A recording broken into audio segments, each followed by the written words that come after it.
This is the tale of a fair lady and her servants dwelling in a faraway mansion. First, there was Velvet, the lowest maid. Her favorite word was no, and she stubbornly refused to carry out 8 out of 10 of her master's commands. She was a fine cook, but her uncivil manner made her unfit to make direct contact with the guests.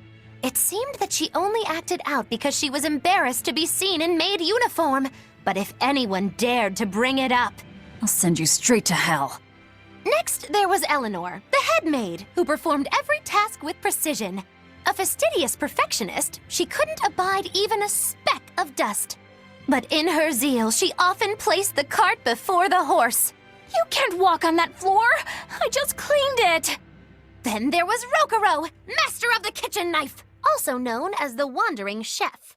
His obsession with the blade meant he could only make sashimi and noodles.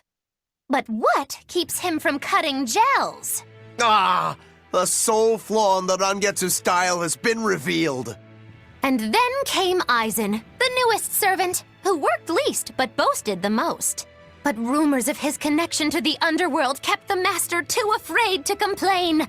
With a single dark glance, this wolf in servant's clothing could even make the master's guests do his work.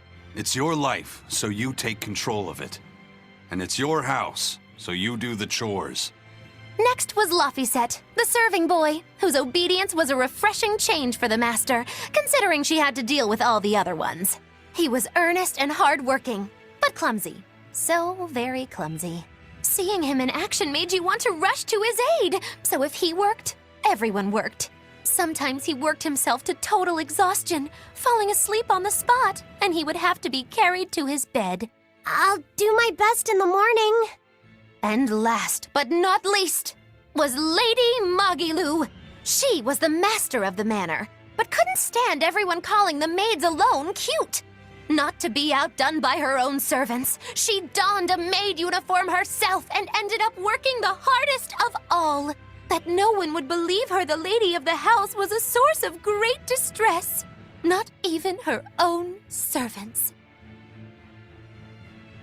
Wow, that's really sad. Isn't it?